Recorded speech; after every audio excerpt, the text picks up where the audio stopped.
আসসালামু আলাইকুম। আলহামদুলিল্লাহ, আজকে রাতে কোয়েল পাখির আপডেট। রাত্রে পাখির ঘরে এসে দেখি যে পাখির খাবার বা পানি কোনো কিছুই নাই, একদম সব কিছু শেষ করে ফেলছে।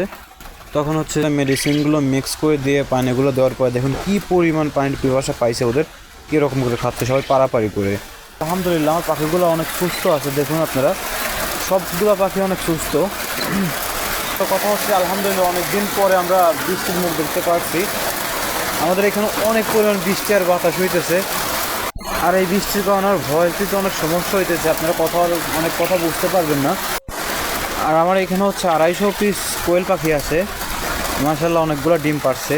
তো 250 পিস কোয়েল পাখির মধ্যে হচ্ছে 200 মুরগি, 50 পিস হচ্ছে মোরগ, এই আর কি। মানে যখন আমি ওইখান থেকে কোয়েল পাখিগুলো নিয়ে আসতে গেছিলাম তখন উনি বলছিল যে সর্বোচ্চ 20টা মোরগ হবে। তো আমি ধরে রাখছিলাম যে না, 50 পিস প্লাস মোরগ হবে। তো আলহামদুলিল্লাহ আমার আইডিয়াটা ঠিক হয়েছে।